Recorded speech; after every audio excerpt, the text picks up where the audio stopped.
Brunswick, Georgia, Indianapolis.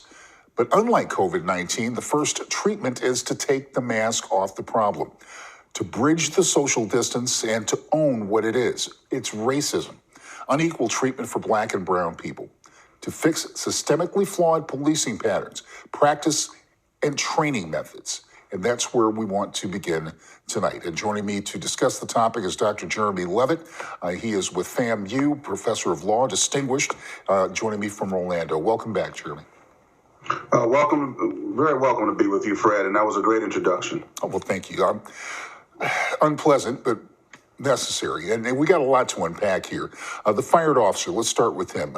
Derek Chauvin has been arrested. He's been charged with murder and with manslaughter, for starters. But why did it take 4 days to get this guy behind bars? Well, first of all, there was a reluctance to charge him at all. And imagine if there had not been video footage, this would have been another justifiable homicide of a black man in police custody. The prosecutors have to take their time. They have to look at the evidence. They have to interview witnesses. They have to have the police reports written, review those police reports.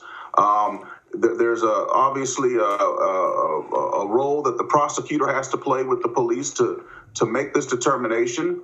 And remember that the prosecutor said that there may not be charges 24 hours ago. So the fact that he was arrested and detained and he's been charged with murder in the third degree and manslaughter in the second degree is a step in the right direction, but we have a long way to go.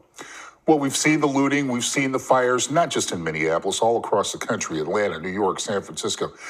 But I'd be willing to bet that few, if any, who are doing the looting here can even tell you who George Floyd was or what happened to him. Well, I don't know. I have to tell you, when I look at the president's comments referring to them as thugs, I don't know what thugs. I've never heard of young white men being called thugs. Mm-hmm.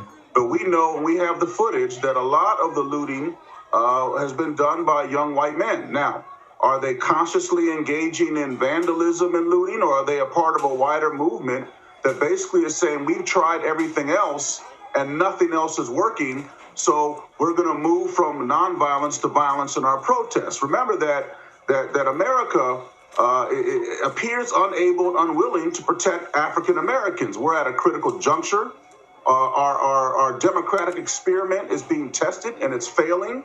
And when the young people use nonviolence, as we've seen in every march, the return on that is apathy. But when they use violence, they get empathy. So it appears that violence, unfortunately, is working. And we can't deny that fact. If these people were not rebel rousing in the streets, we wouldn't be where we are today. These advances would not have taken place. You know, it's funny that you mentioned it, because when armed white people gained the access to the Michigan State Capitol building in broad daylight not too long ago, they were exercising their rights. When the peaceful black and brown people protest the George Floyd killing, again, called thugs by the president. When the looting starts, the shooting starts, is what he tweeted. How do you explain this double standard? Racism, bigotry, prejudice, anti-black bias, white fear of black and brown people. The president actually encouraged agents of the state to shoot unarmed protesters. Can you imagine that we are in the 21st century? The situation is so bad that the United Nations High Commissioner for Human Rights issued a statement condemning the killing of Mr. Floyd and the use of excessive force by police agencies throughout this country against African Americans. So this is not just a domestic issue, it's a global issue. And when we look at this closely, we're seeing the traditional cover-up. They want to talk about his record. They want to talk about pre-existing conditions. They want to talk about him not being healthy. They want to move forward with already what appears to be an attempt at giving the officer a legal shield. But I'm going to tell you what, it's not going to work in this case. We're at a watershed moment in American history. There will be accountability, and it's going to come one way or another.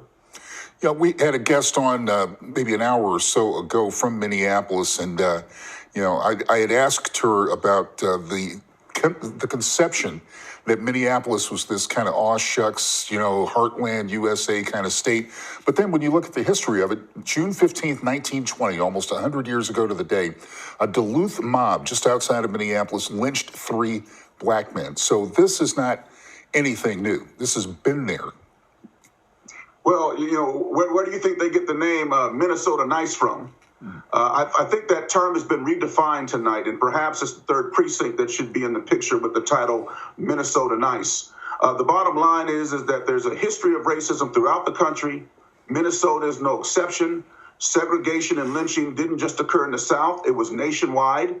Police have used militarized tactics against minority communities, and particularly African Americans, for the last 50 years. It began in L.A. with the SWAT unit and Daryl Gates, and expanded throughout the country. So we're seeing a conflation and a systematic pattern of this. And what young people are saying, and what everybody is saying who has any sensibility, is enough is enough. And so we're going to have a redesign of the way that we engage in this society, and particularly when it comes to community policing. The old way of doing things is simply not going to work going forward. And as I've mentioned to you before, if it does, we're going to see more repeat examples of this kind of behavior that we're seeing on the streets where people are extremely angry and upset and hurt. But we're also going to see a repeat of what we saw in Dallas with Micah Xavier Johnson, where he killed 5 Dallas police officers and wounded 9 in total. We're at an explosive moment, and we have to do better. Yeah, we had the same thing in 2016, the Alton Sterling killing in Baton Rouge, and look where that led and what it led to, where some crazy person wound up shooting some police officers there as well. The other thing I'm wondering about is we're seeing these protests all over the country in different cities. We mentioned a bunch of them. So these protests aren't just for Minnesota. These are protests for people who live in Atlanta that feel as though the police aren't on their side there, or Chicago, or Brooklyn. We saw an image a little bit earlier of people kind of protesting nicely and walking through a park, while in Brooklyn, where the black and brown people live, they were getting billy clubbed, and that was just this evening. Yeah, I mean, listen, we have a problem with the dehumanization of black people in this country. And it's because we've never come out of the Dred Scott era in the way that we view African Americans. Dred Scott, of course, was an enslaved man who fought for his freedom, and the Supreme Court said that people of African descent, black people, had no rights for which the white man was bound to protect in this country.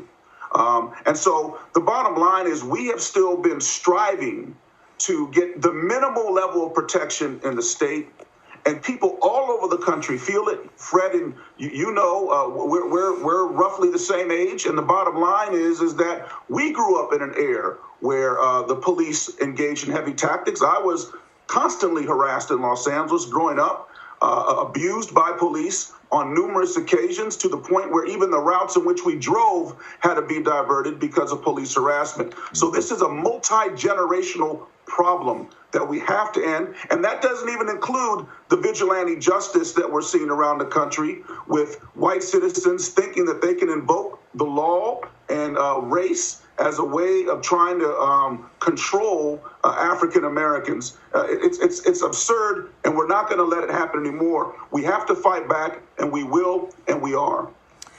All right, Dr. Jeremy Levitt, thank you so much for your insights. As always, he's a professor of international law at FAMU College of Law in Orlando, Florida. Always a pleasure having you with me, and let's do it again soon. Blessings to you, brother. Thank you. Blessings to you.